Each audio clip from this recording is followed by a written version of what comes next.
About 35 years ago, I got obsessed with a simple question. What makes the difference in the quality of people's lives? What makes some people leaders and other people followers? What makes most people talk about a dream and never follow through, and other people, just a small percentage, kick ass, take names. You can throw any obstacle at them, they find a way to break through. What's the difference? And when I first grew up, I grew up very poor financially. I grew up in a very tough environment. When I met my fourth father, I said, Mom, I'm confused. I was confused because I always loved people, just my nature. But when I was in high school, I was not the most popular kid in school. In fact, the most popular kid in school treated me like hell. He was so vicious and mean. I thought, what makes that guy popular? So it made me obsessed to want to know why people's lives turn out so differently. And my first answer, growing up poor with no great role models, was, well, some people are just lucky. They grew up in a family where everybody loves each other and they stay together. You know, some people are lucky. They grew up in a family and everybody's educated, and so they work hard to educate their kids. Or some people are lucky. They grew up in a family with lots of money, so they have resources to travel and learn and expand and do whatever they want. And as much as I wanted to believe that story, that some people are just lucky, that they had a better family, when you pay attention and you're even slightly honest with yourself, that story doesn't hold up, does it? Because when you look around, what happens to people that were truly given everything and they don't have to work for it? What happens to the person who's born and they got total love and support from their family? They have total financial abundance. They don't have to worry about it whatsoever. They got all the great education. What happens to the majority of those? Not all, but the majority of those people don't build any muscle. They're not hungry because everything was given to them, so they don't have any hunger that could give them drive. Which, if you ask me, Tony, what's the single most important key to success above anything else? It's not talent, it's not skill, it's hunger. If you get enough hunger going in you for an answer, you'll find the answer. If you get a hunger enough inside of you that says, I gotta take things to a next level, I gotta achieve, I gotta make a difference, I gotta expand, you will find the answer. People's intelligence will expand if they got enough hunger. But if you got everything and you're not hungry, you're not gonna have much. Look at the pathetic people you read about in the rag newspapers who were given everything. And as a result, what do you find out? The majority of people that are given everything, you find them living in rehab. They've been getting everything else, and they're going in and out of rehab for drugs or alcohol or something else. And then you find these people that life seems to have stepped on. You know the kind of people I'm talking about? Life has kicked them in the face. They've experienced tremendous injustice. Nothing has been fair to them. They've been abused mentally, emotionally, sexually, spiritually, whatever. And very often, those are the very people that most of us are inspired by, who achieve levels that most people never dream about and who touch society. For example, what would you guess would be the future for a child if I described their background? Because most people think biography is destiny. What you've been through determines who you are. And most of us, if we're not succeeding, can tell everybody the stories of why we're in that place. But it's much more fun to tell people where you are today in spite of what happened in your life. That's a much more interesting story, isn't it? But if you look around, what if a person's story is this? True story. A person's born and their father's not there as a baby. Their father left before they got there. Their mother is going to raise them, and their mother's 13. A child being raised by a child. If that's all I told you, what would you predict the future of this child would be good? Real positive, uplifting, expansive, powerful, influential, or concerning? Concerning. What if I said this 13-year-old mother didn't know what to do with this baby and was overwhelmed, so she gave the baby most of the time to her grandma, who had lots to deal with? And what if I told you, with grandma not noticing, before this child was 13, she was sexually abused more than 3 times by different people in family and friends? Now, a little baby being abused, a child being abused. What's the future? Doesn't look too bright, does it? What if I told you at 13, when the baby turned 13, this baby became exactly like her mother and became pregnant as well? Followed exactly in her mother's footsteps. What if I told you at 13, when the baby arrived, the baby was stillborn? The baby died at birth. What would that do to an adult mom having a baby, much less a 13-year-old child?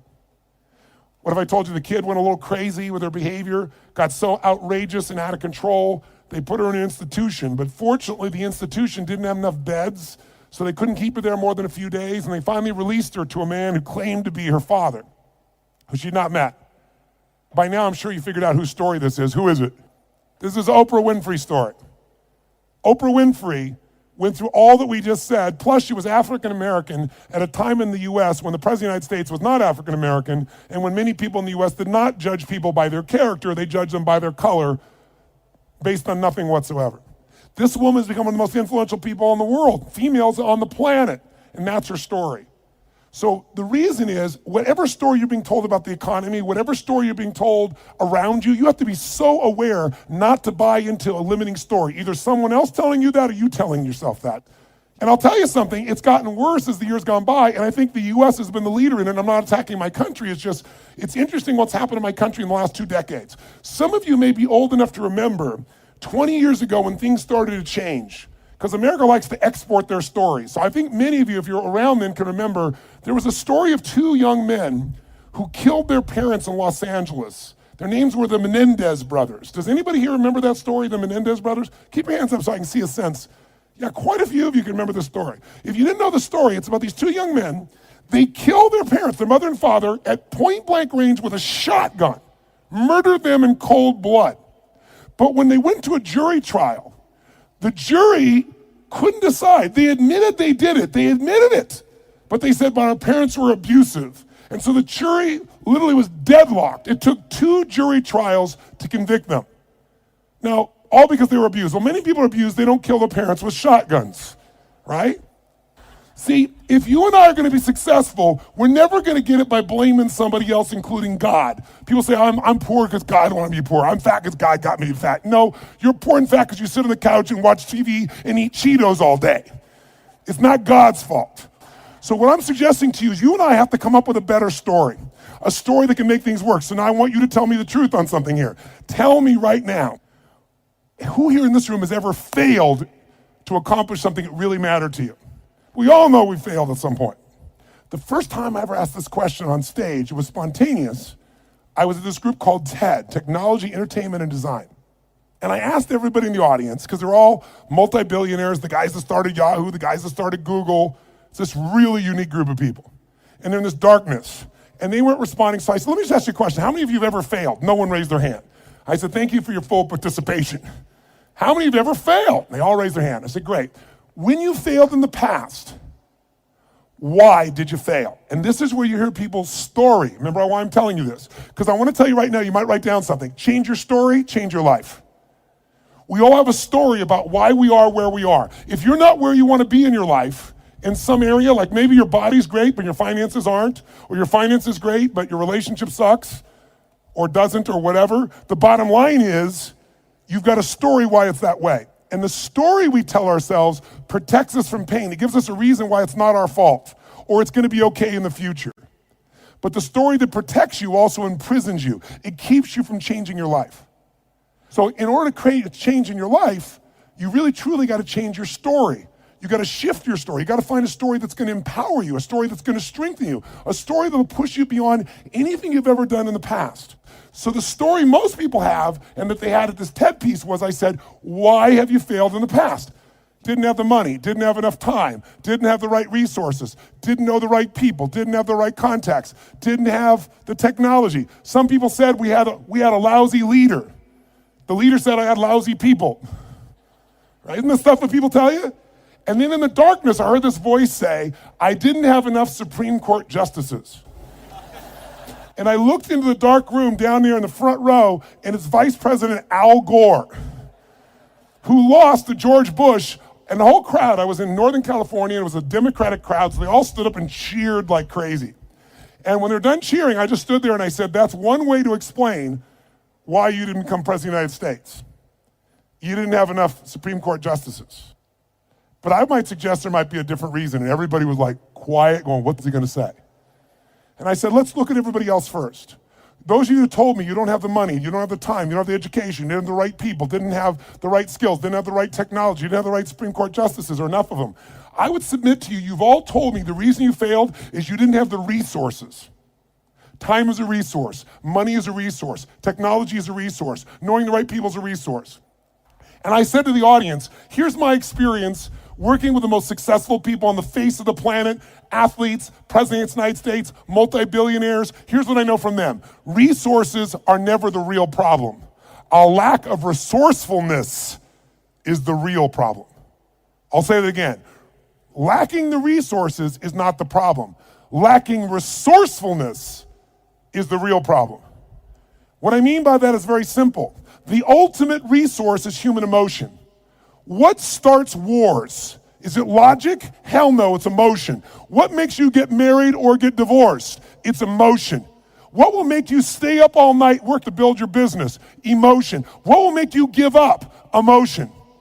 If you don't master your emotion, if you don't become resourceful, then you're going to think the problem is resources. Because I'm here to tell you, every great person I know didn't have the resources, but they got them because they're resourceful.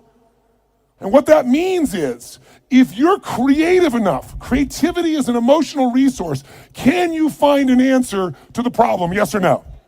If you're determined enough, can you find the money that you don't have? Can you find it, yes or no? If you care enough and get other people to care with you, can you get them to help you, yes or no? If you are bold enough, if you're strong enough, if you're disciplined enough, can you get yourself to do things other people cannot find a way to do, yes or no? See, the ultimate resource is resourcefulness. And I tell you that, my friends, because I grew up with no resources, but I became very resourceful. And that's why I have the privilege to be with you today. And I said, so are you, Mr. Vice President? I watched you speak last night, and the previous night he'd spoken to this Who's Who crowd, and he had spoken on the inconvenient truth. And it was the first time he did that speech that they made into a movie. And he was so passionate. And you never saw him passionate, but he was passionate. He grabbed everybody. People liked him, people didn't like him. I said, listen, let me tell you something. You said you didn't have enough Supreme Court justices? Here's the truth. I watched the debate with you and Bush. I wanted to vote for you, but I couldn't. There wasn't any energy. There was just ego there. I said, I watched those debates. I said, if the guy that was up here last night was the guy in those debates, you wouldn't need the Supreme Court justices. And the whole crowd went berserk. They started clapping, standing ovation, and he came over and gave me a little high five and said, you're right. And we became good friends out of it. And people came to me afterwards, the guys from Kleiner Perkins, multi-billionaires, they took me to dinner and they go, we've all been thinking that. No one would ever say that. How could you say that publicly? I said, because it's the truth. They go, yeah, but no one said it. And guess what? The truth is, I don't care where you are today. I don't care if you're totally broke and getting here was a huge stretch for you. If you can find the hunger inside of you and you can remember, I don't need resources, I need resourcefulness, that'll get me the resources, then anything you dream about you can make real. But the minute you forget that and you come up with a story that goes, I don't have the money, I don't have the time, I can't do it, it's too far away, that's what's gonna kill you. Change your story, change your life. And we all have a story because we're afraid, all of us, to fail. We're afraid to not look good. We're afraid to be disappointed.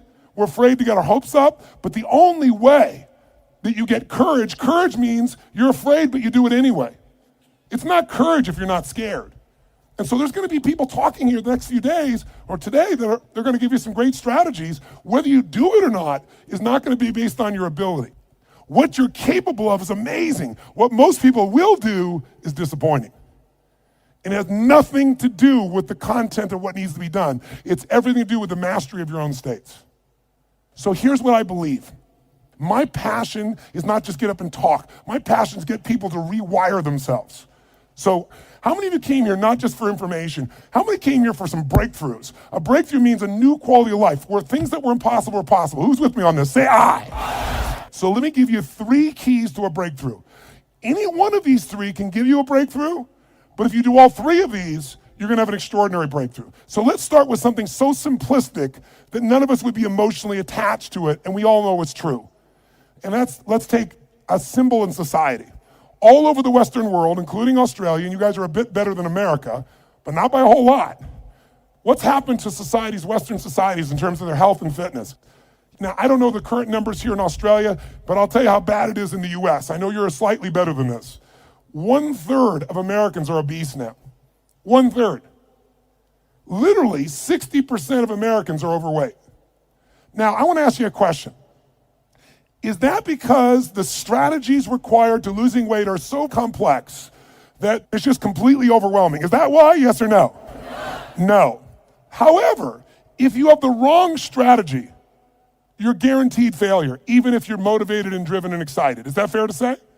Like, I can remember a few years ago when on the cover of Time magazine was a diet called the Atkins diet.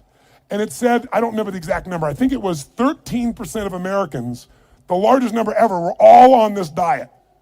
Now, if you knew anybody who was on the Atkins diet, of course you'd lose weight. First, the number of calories you took came down, but second of all, you ate such an acidic diet that you literally had to pee on a stick so you wouldn't go into acidosis. And if you ever smelled the breath of someone on that diet, you wanted to stay as far away as you humanly could be.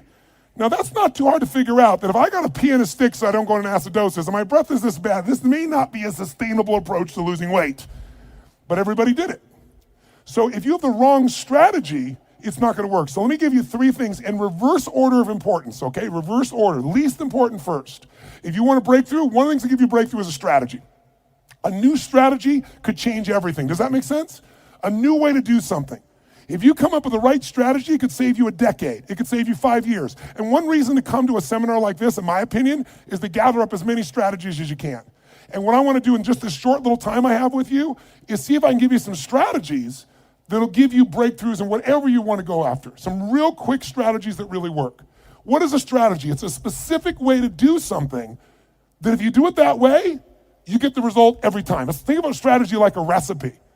If you know someone's recipe and they took 25 years to figure out how to make the perfect chocolate cake, and you're not a baker, but you got their strategy, you got their recipe, how often can you get the same quality of chocolate cake if you follow their recipe, if you follow their strategy? How often will it work? How many times?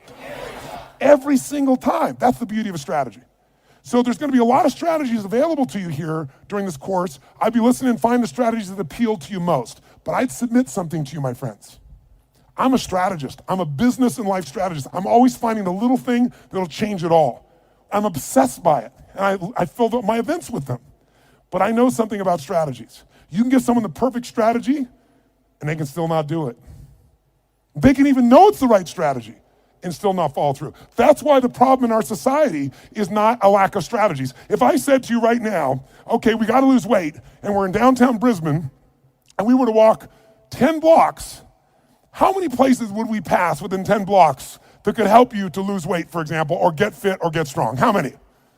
In fact, you don't even have to get up out of this building to learn how to lose weight, because today, God forbid you were going to get up and walk, you could just pull out your iPhone or your iPad or whatever phone you have, and you could download 10 books right now that you'll never read, right? On how to do it. Maybe you'll start reading the first one, and then you'll get a little text. Oh, what's the text say? And you won't read the rest of the chapter. How many trainers are there in the Brisbane area that could get you fit and strong? Are there plenty, yes or no? Yes. So, is it a strategy problem, do you think? No. So don't get me wrong, I believe strategy is invaluable, but strategy without the next 2 is basically worthless in my experience. You know what to do, but you don't do what you know. But the right strategy versus the wrong strategy is critical. I want you to make a note of this, really important. You have to do the right thing at the right time. I'll give you an example in my country. Buying a house, right thing to do. In my country, 2007, wrong time. If you bought a house in the United States in 2007, right now you're upside down anywhere from 30 to 70%. 70. In places like Las Vegas, they're down 70%. I have a friend that had a $10 million home just sold for $3 million. That's why, my friends, I'm a student of seasons.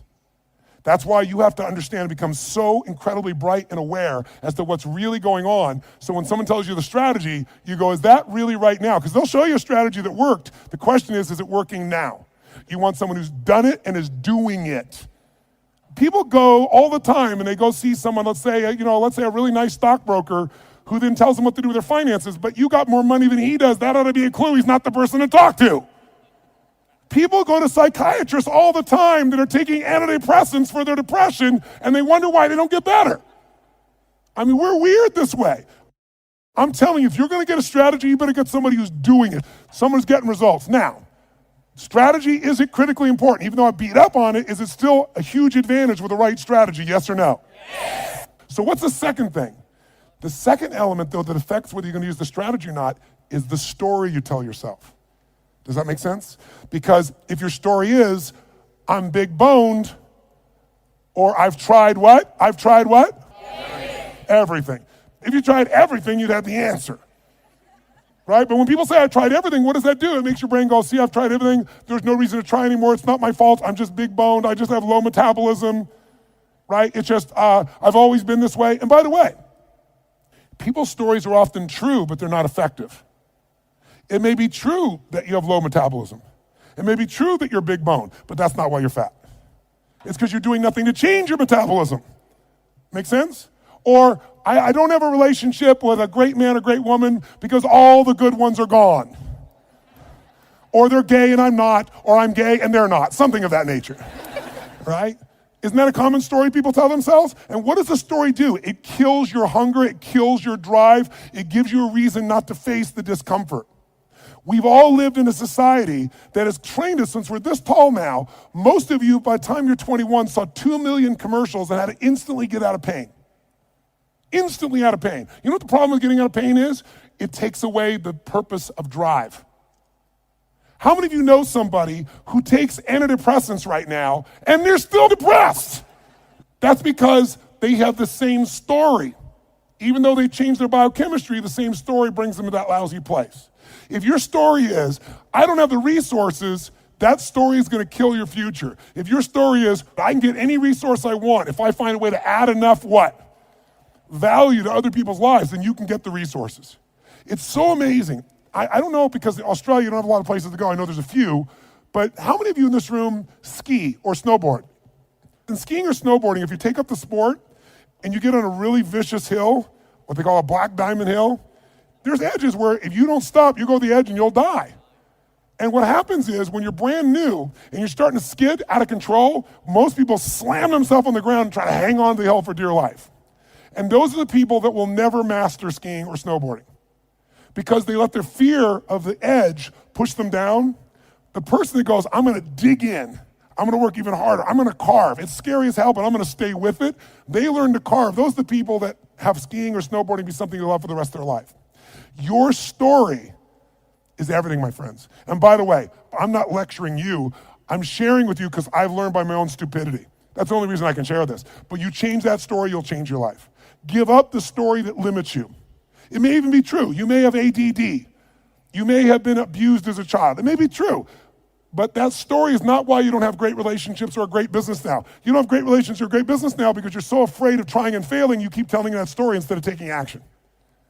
Third key, the most important key. Because by the way, if you come to somebody and they go, well, I'm big bone, and go, that's just your story. They're going, I'll show you a story, I'll beat you to a pulp.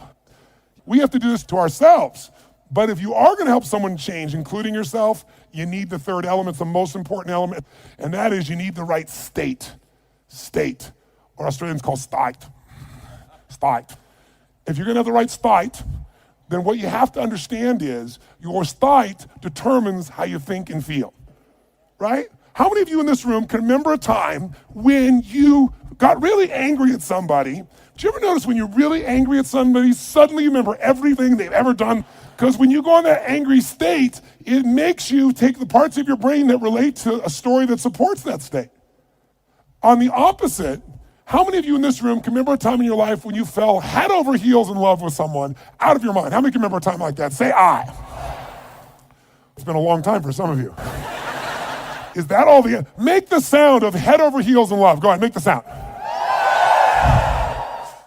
Is that short-lived for you? Let's try this. Ever been so head over heels in love you couldn't stop thinking about the person? You wanted to make love to them every moment. You're just dreaming of them. You felt them wanting you. You wanted them. You're out of your mind. Make that sound. What does that sound like? Go ahead. Much better. Much better. See, in the beginning of a relationship, when you love somebody, what will you do for them when you love somebody? What will you do?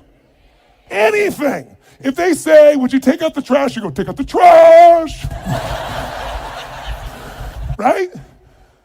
But after 7 weeks, 7 months, or 7 years, or 70 years, somewhere in that range, something clicks different in you and they go, could you take out the trash? You go, what do I look like, your janitor? And they go, I don't know what it is. We used to have so much passion. Where did it go? I'll give you a clue. Write this down. If you do what you did in the beginning of the relationship, in the end of the relationship, there won't be an end. If you do what you did in the beginning of the relationship, in the end of the relationship, then there won't be an end. How long have you two been together? A year. 20 years from now, there'll be no worries for you two. He's got his arm around her, They're snuggling. They're connected. They're in the middle of the seminar learning and they're totally connected. Do what you did in the beginning of a relationship. At the end of the relationship, there won't be an end. It's so simple. That's the difference in state, isn't it? Because when you go in a different state, you come up with a different story about your partner and then you use different strategies that aren't very good. If you're in a great state, great story, great strategies, you tend to maximize. Is this helpful? So tell me, which one of the three here do you think is the one that can screw things up the fastest and can mess things up the most? Which one of these three? Tell me. Story is the one that will sustain the problem. The one that can change everything the fastest is the state. The strategy is useful, don't get me wrong. I live for them. I mean, I can tell you some strategies in business. I've taken companies, I buy them for next to nothing and turn them around, make millions of dollars, just using a couple of little strategies. Some of you will come to my business mastery program, you'll see. I tell people on day one of my business mastery, you come, if today the first day is not worth a minimum of $1 million to you, day one, $1 million minimum, then I'll give you all your money back, plus you get to keep everything got out of day one. It's only a 4-day program. My clients are like multi-billion-dollar companies. We've helped turn around HomeX, the largest home builder, to give you an idea, in Mexico. They credit us in the last 2 years to $750 million of increases from what I did with them. That's their words, not mine. Or taking a chiropractor who's got 3 people and doubling his business in 6 months. I've done that with strategies. Simple business strategies where if you don't know the strategy, ignorance is not bliss, ignorance is poverty, ignorance is pain. And the way I got those strategies is I was willing to fly anywhere, do anything, spend any amount of money because I knew the value of the strategy. But all that still would have been worthless if I didn't apply it. What got me to apply it was the right story in the right state. If you want to change your story, first thing you're going to do is change your state. Does this make sense? Yes or no? So now, let's take a look at you and what you want. If you and I want to say, why do people's lives turn out differently than other people? We can come up with one word and I can show you where it is. Decisions. Write down decisions, not conditions, determine my destiny. Decisions, not conditions, determine my destiny. If you look at your life and you look back on it over the last 10 or 15 years, I'd be willing to bet there have been some decisions that if you would have made a different decision, your life would be radically different today. Your relationships or your income or your happiness or your body weight. Everybody's got a story about how the condition affected them. But I can take you 2 people that went through the same conditions, and one person comes back from war and they kill themselves or other people, and somebody else comes back and they spend all their life working for peace. I can find 2 people who were abused as a child. One of them lives totally inside themselves, feeling sorry for themselves. The other one becomes somebody who has an incredibly passionate relationship because they're never gonna let anybody hurt who they love. Same conditions, different decisions. So when the economy that you're going through right now, it doesn't matter what the season of your economy is. What matters is the decisions you're gonna make. And let me give you the 3 decisions you're making every moment you're alive, including in this moment. And you see if it's true or not. First decision you're making right now, in this moment, every moment of your life, is what to focus on. What to focus on totally affects your life. Think about it. Whatever you focus on, you're gonna feel, even if it's not true. If you're focusing on, oh my God, the economy's gonna go to hell, when you focus on like that, you're gonna feel like hell, and your decisions are gonna be hang on to what you got. If you're focusing on, everybody's scared to death, this is a perfect time for me to find an ultimate advantage, because during times of maximum pessimism is when you can do the best. If that's your focus, you're gonna find a different set of opportunities. Focus equals feeling, focus equals direction, focus shapes everything. What's the problem though? Most of us don't control our focus, we let the world around us do it, don't we? If you're gonna turn on the television set, tell me something. What does the news always try to do to get our attention? Tell us what's rosy and beautiful and magnificent? No, or find something that will jolt us. Which one? Jolt us. In the old days, today the news is in your pocket, right? It comes to you through your Twitter feed. It comes to you by being fed to, for example, by text by friends or whatever. The news follows us. But to get our attention in a world where everyone's fighting for our attention, they're looking for a story to jolt you. In the old days, before you had news in your pocket, you walked by a newspaper stand, and if it said something like, the headline at the top said, great weather this weekend, what did you do? Smiled, that's cool. Did you buy the paper? No, I'm not gonna buy the paper, great weather, I know what I need to know. But if the headline says, big storm coming, what happened? Boom, some money when that sucker you pulled out, you need to know more. So the news is so competitive today, 24/7, there's not enough news. They've got to constantly play this game. So if you don't take control of your focus, the world will do it for you. If you want to feel good about something, what kind of news? What if there was a movie? And you went to the movie, and here's the beginning of the movie. The main protagonist, the main character, cool, having a great time, physically healthy, strong, happy, great family, great finances, great everything. That's how it starts, okay?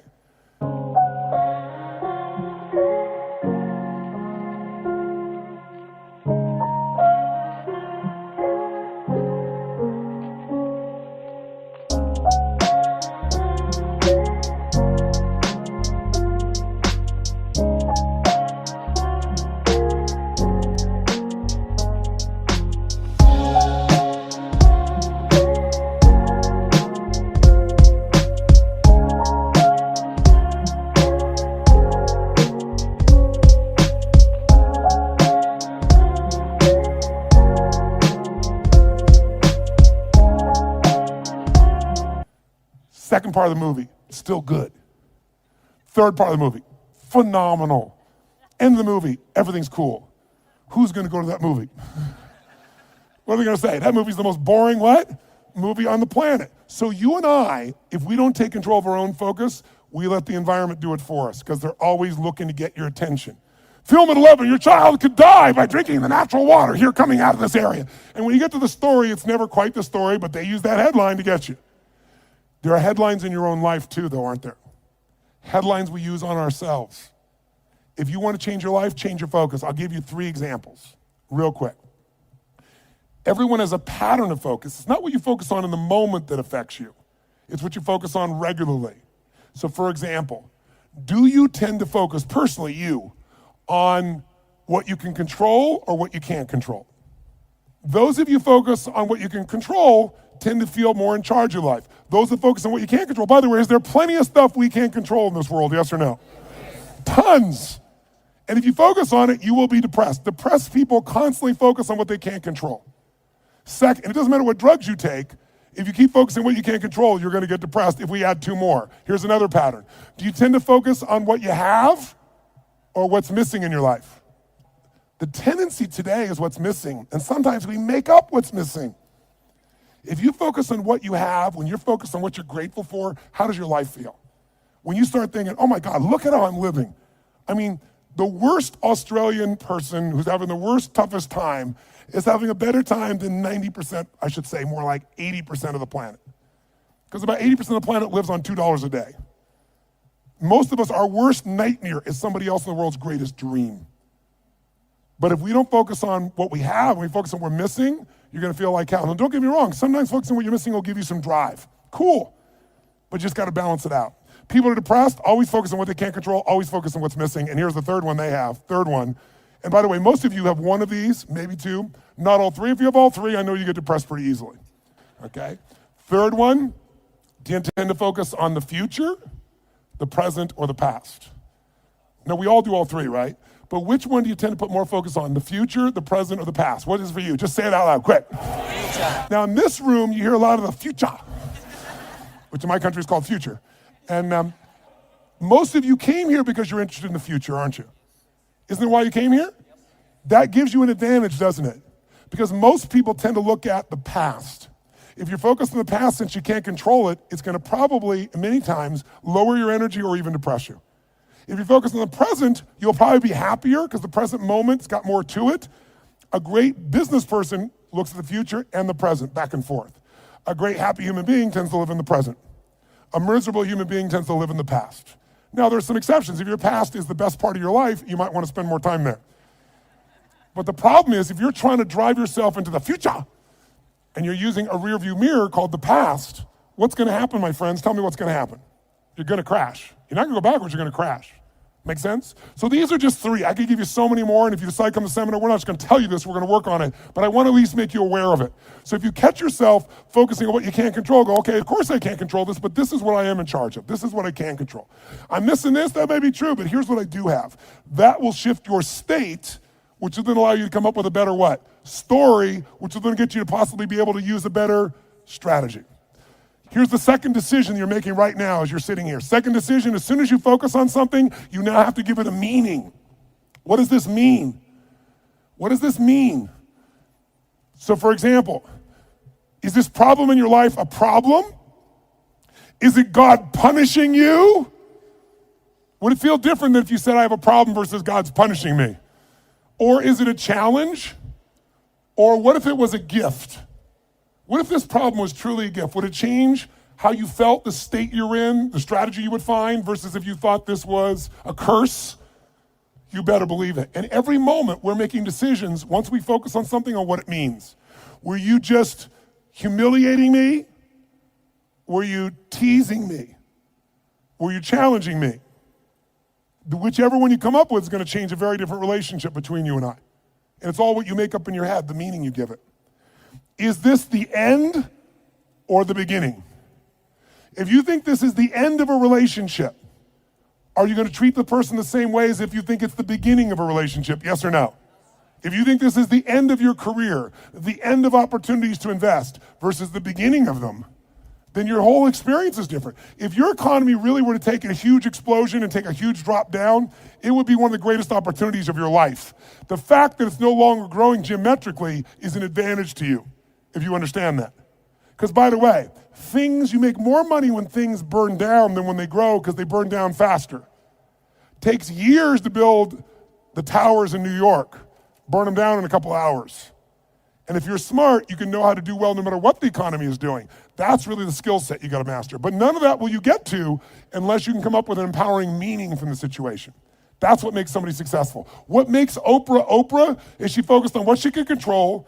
Oprah focused on what was possible, what was in the future, and how she could do something right now to make it happen. Oprah mastered meaning. She didn't say, I'm African American, I'm poor and I'm broke and I have no resources. She goes, I'm a tower of power and I'm gonna find a way to make this world change. Those belief systems got her, those states and beliefs, to the strategies that made her Oprah. Make sense? So the piece here is meaning. What does it mean? And then the third decision you're making right now, and again, when I say you're making it, be honest. You may not be making these decisions consciously. They may be being made in your unconscious just habitually because you're not paying attention. That's why you and I want to change our life. We got to wake up. So we decide what we focus on, we decide what things mean, and then the third decision, we decide what to do. What to do. Do I quit or move forward? Do I go interview this person and figure out what they know, or do I just go home and have lunch?